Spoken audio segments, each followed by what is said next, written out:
Hey everyone, thanks for joining me with this. This is April with the Travel Collective. It's a new year. There's new travel opportunities out there, some amazing places to go. So I'm excited to have a conversation with Shannon Lee.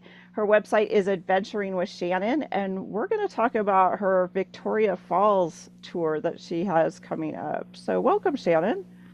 Yeah, hi April. Thanks for having me on the podcast. I'm excited to be here. Thanks. So, Victoria Falls, where is it? Tell us a little bit about it. There's so many places in the world that sometimes our geography gets a little boggled of where everything sits. Yeah, so Victoria Falls is known as like one of the largest waterfalls in the world. Just like width-wise and everything, and the amount of water that's coming through is absolutely insane. It's located in like South Central Africa. So it's located on the border of Zimbabwe and Zambia, which is just kind of like right above South Africa if you're looking at kind of geography of the area. I chose it because I am really, really passionate about getting people to go travel to places that seem insanely far off and impossible for them to travel to because the reality is they're a little more accessible than you think, and it's like opening a whole new world going to some place that's maybe so different than what you've seen before. And I really liked Victoria Falls for that option because in my opinion, it's the perfect mix of like wild Africa with like creature comforts. So Oh, the town of Victoria Falls is pretty modernized. You know, you can have air conditioning, you can sit and have chicken tenders and a Diet Coke if you want to, but also it's right on the border of Victoria Falls National Park, and elephants literally just walk through town. At night, you're not supposed to walk by yourself, and things like that. You're supposed to make sure you always have lights on you at night and things because there are animals that will just walk through town. It's rare that it's a lion. It's typically the elephants that are wandering around, but they do exist in the area, and that's kind of why I chose it is because you got this incredible waterfall that's just absolutely one of the most jaw-dropping things I've ever seen, but you've also got African safari right out your door, and I can still have a Diet Coke and relax in a way that might feel more comfortable to people who've never experienced traveling in Africa and things like that. yeah, exactly. So you're going to take a group, correct? Yeah, so I'm running a group trip there June 9th through 16th of this year, 2025. And the reason that I like running group tours is because it gives people the opportunity to meet new people, to join a trip, to travel someplace that they might never be able to do solo or might never want to do solo. It gives them, an easy way to be like, instead of having to plan all the logistics, having to find somebody to go with, having to, convince your friends that this is the right choice to come with you when their dreams might look different and things like that. Instead, you can just sign up, come with me, and I'll take care of you. I've been to Victoria Falls. Last time that I was there, I was camping in a tent. So I'm excited to not be camping in a tent this time and staying in Yeah. nice hotels and whatnot. But yeah, I'm running a group trip there and I'm really looking forward to it. So how many people will be in the group? Yeah, so my trip maxes out at 12 people. I like to keep like a small group vibe, mostly so that everybody can have my full attention if you need it. You know, I'm there to answer any questions. We'll have local guides who are trained safari guides who will be pointing out any animals that we should see because looking for animals, especially, it's a safari-based trip. So we'll be going out on game drives a lot, and looking for animals is a challenge if you don't know what you're looking for. And it's one of my favorite things because it feels like one massive game. Oh, yeah. You wake up, you eat your breakfast that they prepare for you, like overlooking the African savannah, and then you hop in your safari vehicles with your binoculars, your cameras, water, snacks, all of that, and then you just go and see what you can find. And you never know if you're gonna run into baby elephants or a pride of lions. Like there's kind of a mix of all these different things, and it's exciting to know that there's all these possibilities, but you don't know what you're going to see. Yeah. Oh, I love that. Oh my goodness. So is it usually a lot of photographers that join your trips, or is it just a mix of people? Yeah, so I'm a photographer by trade. I'm a destination like wedding and elopement photographer in my normal life, but I also run a few group trips a year because I do travel so much for work and things like that. It just makes sense to travel's part of my life. I want to bring others on trips and things like that. Typically, the people in my group are actually not photographers. Oh, If they interesting. Yeah, if they were photographers, one of the things that I do offer is like I'll teach you all the settings that you need to get these amazing wildlife photos. I'll let you, borrow my big lens for a couple Yeah. shots if you want to. I got one of those like massive like Nat Geo style wildlife lenses because I just love it. And but I find that most of the people who are coming on my trips aren't actually photographers. They're just people who want to experience something new and saw an opportunity and jumped on it. Oh, I love that. Yeah, that sounds amazing.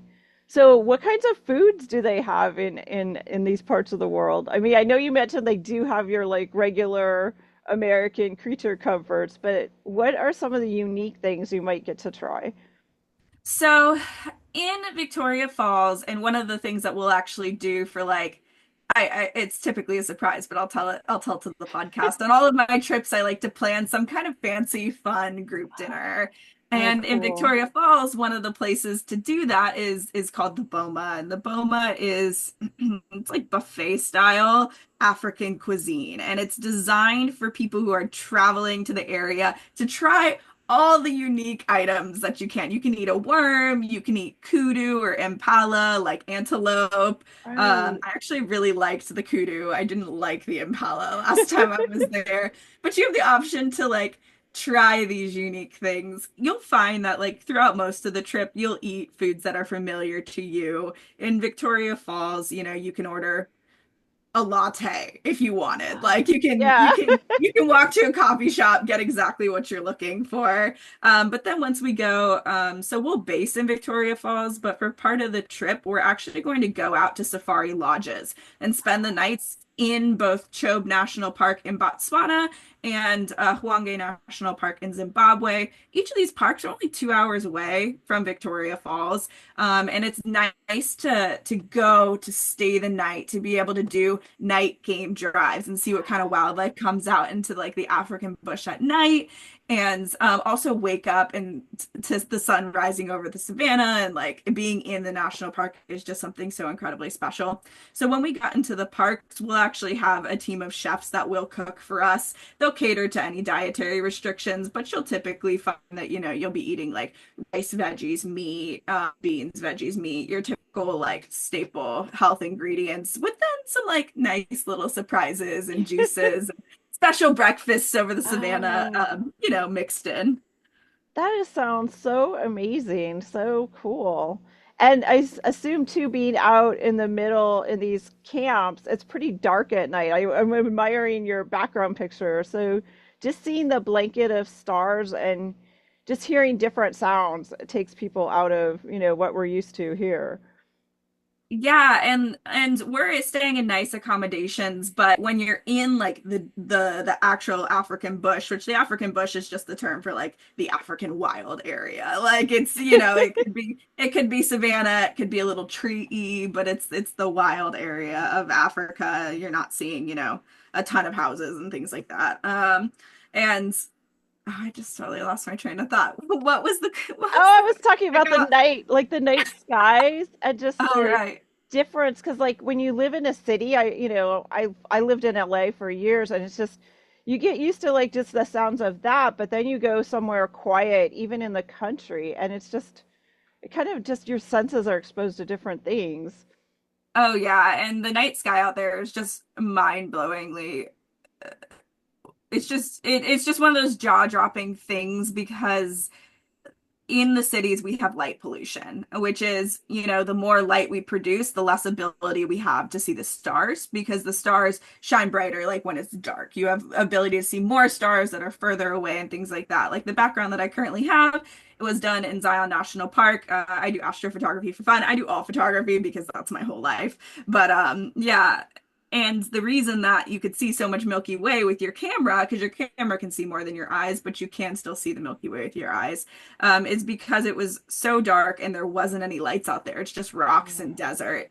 and that makes a really big difference in like what you can see, what you can photograph. We'll be when we're out in the national parks, it's a great time to do astrophotography. If you wanted to come out and do astrophotography with me, the one thing I would recommend is that we stay on site though, because you don't want to go out into the African bush by yourself at night just looking for some stars, because you also might run into, sleeping elephants, lions, leopards. Like they're all out there and it's their territory, and we're there to respect and be excited to see them in the ways that are safest. But if we did it like on the lodge property, it'd be a beautiful place to do it.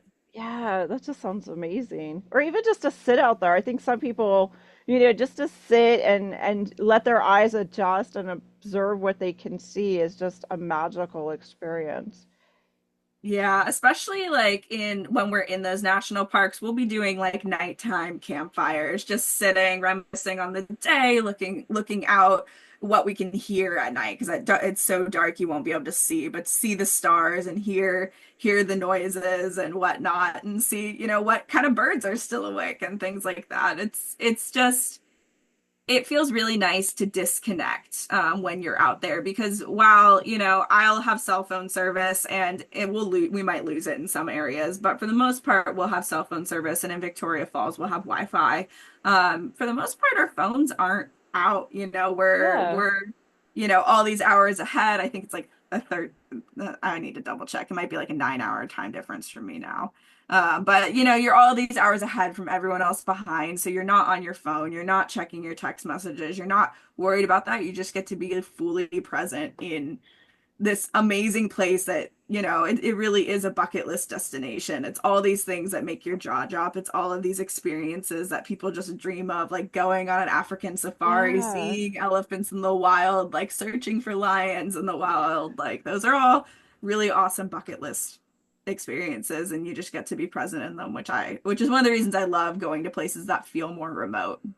Yeah, and I think now is the time to go to these places because our whole planet is in a whole world of change right now. So, we think that, a lot of times we think, oh, we can see that later, but things change. I mean, and I'm sure each time you go, you see a little bit of change, like just the weather or, what animals are migrating. I mean, we're seeing it just worldwide, just, the impact of just change. I mean, it's just ever constant. So, Yeah, and I'm a firm believer that, if you have the ability to jump on an opportunity that excites you, then it's probably the right time for you, because I don't think opportunities always come around, and they definitely don't always come back around. And right. maybe it's like a personality thing, because I'm so passionate about living life to the fullest. Like that's my number one thing in life. I believe that life is meant to be lived. And so like if opportunities are in front of me and I can do them, because you can't always do them. You don't always have the ability, the capacity, whatever it is. It might not be the right fit. But if an opportunity is in front of you that you have the ability to do that excites you, I'm a firm believer that you should just go for it. If you're happy, healthy, safe. Those are my Yes. Yeah. categories. Yeah, I agree. And I think travel is one of those things that you can't, and time, we can't get back time. We can't get back I totally agree. If you're feeling healthy, happy, and you've got some time and can do it, and it looks amazing, you should just go. You should just jump on it because you're right, the opportunity may not come around again, the right people, the right, dates, whatever it may be, and why lose that chance? Yeah, exactly. Um, Talk about the flights. Is it a long flight? Are there things people should think about? Is there a lot of walking? Just things that people might want to consider, as far as their own abilities. Yeah, so logistics wise in Victoria Falls, when the only downside about Victoria Falls is that it takes a lot of time to get to Victoria Falls. It is not, I mean, it's easy in the sense of you can book a flight there and arrive at the airport that's like 30 minutes outside of town, and I'll pick you up at the airport personally, and like it's easy in that sense, but the actual flight patterns are not. typically to get to Victoria Falls, you fly into Africa. Typically, you'll lay over in either like Johannesburg or Cape Town in South Africa or Addis Ababa in Ethiopia are your like major core airports in the area. You'll typically lay over in one of those and then take a smaller flight to Victoria Falls. In like more that central area. And those flights can take a really long time. I highly recommend that, you're wearing your compression socks. You plan for a long flight. I love a long flight. I get a ton of work done. I sleep a Oh, lot. Like yeah. I find them very restful, but it is a long flight to get there. One thing I do is I help all my travelers figure out their flight logistics. Just because there's lots of layover options and whatnot. I typically recommend because if you're flying from the United States, you're likely to lay over in Europe before coming to South Africa or Ethiopia. That's just kind of where the natural jet fuel restops are and whatnot, and when they switch planes. And typically those layovers I found are in like Amsterdam or Frankfurt. So I typically recommend that people spread their layovers out, like extend your Yes. vacation, take an extra day or two in the process to, rest, see a new city, hop back on a flight before coming because the transit can be long and kind of spreading out those layovers to prioritize rest and enjoying the layover that you have can be a really nice experience in and of itself. That's kind of the flight side of things. It does take a very long time to get there, which you'll see if you look up flights to Victoria Falls. But it's totally worth it. When it comes to like the logistics of actually being in Victoria Falls, this is not a heavy impact trip. We're not hiking. We're not doing a ton of walking. Most of the days will be, in safari cars or when we're in Chobe, we might be in a safari boat looking for hippos and crocodiles and the Oh, elephants wow. wading through the water and things like that. So it will feel like some days you're sitting, other days, we're exploring Victoria Falls, which is the town of Victoria Falls. You can walk. You can walk across the Zimbabwe-Zambia border to see both sides of the falls. It's a very easy process. You go through the visa portal and you walk right through after you've signed your papers for your Zambian visa, which I can walk you through all the visa stuff as well. But it's not a heavy, like, you don't have to be athletic. You don't have to be a camper. We'll be staying in actual hotels and lodges, and you'll have your creature comforts. And if you're gluten free, our chefs can cater that all of those logistics. However, it is travel in Africa, and the best way to describe travel in Africa is unpredictable on the best day. Okay. Um, which just means that the logistics in Africa, sometimes there's a giraffe in the road who's not going to move, and you can't get off the road because there's no room for you to get off the road without running into a bush, and you just gotta wait for half an hour until it decides to move. And so traveling to Africa just requires some flexibility because they don't have the infrastructure you might be used to in the United States, if that's where you're coming from, or Europe. And you are, out in the wild, and the answer of what is best in that moment is always, what's safest, what's best for the wildlife, and what's the weather doing, and things like that. Which we'll be going in a great season for weather. We're not in the rainy season; we're in the dry season, which means that the bush will be lower as well, which means it's easy to see lions if they're out there and things like that. So that's kind of the logistics of the comfort levels of the trip. It's designed to be as comfortable as possible, but everyone should come with an awareness that you go to Africa for the adventure and you'll get one. Right. Yeah, I love that. What are some things you would suggest people think about packing?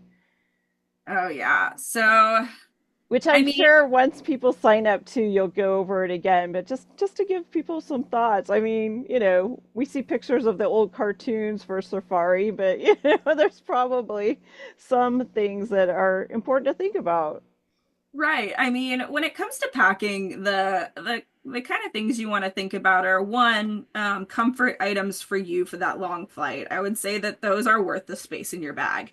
Whatever that might look like for you, Kindle, noise canceling headphones, things like that. When it comes to actually being in Africa, it's worth thinking about safari clothing. And I'm not talking about buying safari, you don't have to buy new things for your wardrobe, but you should pack with the idea that you're going to look for wildlife. And while, they might not care that you're wearing bright colors, they're certainly not going to be attracted to it. So Okay. that's typically why in like those safari cartoons and whatnot, you see them wearing khakis, you see them wearing greens and whatnot. The reason for that is because you blend in better. I mean, we're gonna be in a safari car. The animals are gonna know we're there. The color of your shirt is not going to change that. But it does limit like any animals that could be triggered by like a bright red and things like that. So I typically recommend neutral clothing that's sun protective. So like sun shirts are a great thing to wear. It's not going to be cold, particularly maybe a light jacket for the evenings because it might get cool. It'll definitely get cool in the evenings, but during the day, you'll want definitely sun protection. I typically I prefer like pants because if you're walking through, you're just likely to get scraped by a bush, things like that. Also, there do tend to be flies and things like that. And it's just nicer to have like just skin protection across the board. It shouldn't be a season for like obnoxious flies or mosquitoes or anything like that, but you are out in the wild, and so I do recommend like all that skin protection. Sunscreen, hats, again, skin protection. And then when it comes to seeing the wildlife, I had somebody ask me the other day, like, I'm a little nervous. Oh. I like animals, I guess, but I don't want to like come face to face with a lion and like fall over Yeah. and the way that I explained it to her is, on safari, we're playing a game to see what we can spot that's trying to hide from us. And sometimes they might not be good at hiding and they're just out in the open and you've got a lion, 25 feet from the safari car or whatever. But I think the chances of, you coming actually face to face with something like a lion or whatnot, pretty slim. So the thing that I recommend is the best way to see these animals is bring a great pair of binoculars that fits your face, that's comfortable for you because, they'll have binoculars we can borrow and things like that. But sometimes like I find that I put binoculars up to my face and it takes so long to adjust Oh, them and yes. I'm like, I'll just look with my own eyes. And so it might be nice to have your own pair that fits your face well. Or if you're like me, I don't use binoculars typically at all because I've got my camera with a massive zoom lens and I look through that. And so, the longer the lens, the better zoom your lens has, the better you're going to enjoy one, your wildlife photos, but two, you'll be able to see the wildlife up close through your camera Yeah. and whatnot. So those are some like key packing considerations that I would you know No, those are recommend. good. Those are good to, especially the binoculars, I think, because they've made so many advances, just like in camera lenses too, like lighter weight binoculars and smaller ones, so you can get a really nice pair, probably for not too expensive, or find a place to rent them just for the trip and try them out ahead of time. I'm a big person of like, try on your clothes ahead of time, make sure they're super comfortable because the worst thing is to be traveling and then everything in your suitcase is itchy or not comfortable or doesn't work. I mean, not worth it. Yeah. I've definitely been the person at points in my life that bought too many new things for a trip and didn't wear most of them and I carried them all that way for no reason. And I'm trying to break out of that. I'm in my minimalist carry-on only kind of phase of my life when I can make it happen. But yeah, I certainly have been there. I have been there too. It's like you want to wear something new. It's a trip. You're excited, but then you buy the new thing. You're like, I'm going to keep it all nice, and then you never take it out of the suitcase because, like you said, Africa. It's June. There's going to be some dust where the animals are. It's going to be, you're going to probably sweat a little, and so wear something you're super comfortable in that you can throw in the sink and wash it at night if you want. Yeah, I definitely don't recommend white because, we're those safari cars are open air cars and dust is getting kicked up and it's typically like a red clay kind of Okay. vibe. It's not always, but it's that orangey red sand and it will kick up and it might not permanently stain your clothes, but you won't be white by the end of the day. So I typically recommend like go more of a tan browns kind of route and whatnot. Another thing that's good to consider bringing to Victoria Falls is if you're a GoPro person Oh, or like an cool. action camera in Victoria Falls. So the town of Victoria Falls, there's the waterfall and there's the town. That's why I keep saying in Victoria Falls. We're not standing in the waterfall, but the town is named after the falls. And it's an adventure based town. There's all kinds of adventures that you can imagine. And we've got a free day in town so that people can kind of do a choose your own adventure style thing. I'm sure we'll group up and certain people will go do certain things together so you don't have to be alone in it. But it's a choose your own adventure kind of day because in Victoria Falls, there's whitewater rafting, class five rapids on the Zambezi. You can bungee jump over the falls. You can zip line. You can do one of those gorge swings where they like drop you into the falls. You can swim with crocodiles, which kind of it was like caged crocodiles, so it felt a little. I don't recommend that just for the health of the animal. But you do have all kinds of options like that. And if you're not into the extreme adventure, you can do exactly what I'll be doing, which I love an extreme adventure, but I'm also in the time of my life where I'm not looking to get injured in any way. So, running the trip, I won't be doing them. But you can sit with me at the Overlook Cafe, which is this Oh, beautiful glass windowed cafe that watches all the bungee jumpers go. oh, And that's cool. you can sit and you can have high tea with me. They do beautiful tea services, or you can get, like I'm a Diet Coke person, and so I'll be sitting there drinking my Diet Coke, watching other people bungee jump and whatnot. Or you can go on extra game drives and stuff. But having the GoPro is a great option to have because if you do want to do something a little more extreme, having that action camera allows you to record it yourself. Yeah. Oh, those are so cool because they're small. You can attach them on your head, on a hat, or yeah, those are really super cool. They do some amazing things, just all the different camera gear. Oh yeah, there's so many options out there for camera gear. I could talk camera gear all day. Which I guess is a good ask is about drones, because I know we're seeing stuff about drones and more people, they're getting more affordable. Are drones allowed in the national parks or not at all? Because that may interfere with the wildlife. And so, I know some of us are aware of these things, but other people, it's like, oh, it's a toy. I want to use it. And Yeah, so I have a funny story about drones in Africa. So the last time I was in Africa, I was on this like 2 month camping adventure kind of a thing where I just, lived in a tent for 2 months and traveled around East and like Central Africa. But when I went, the people that I went with who were helping coordinate it sent a packing list, and on it it said bring a drone. It's fine. And so I have a drone. Well, I had a drone.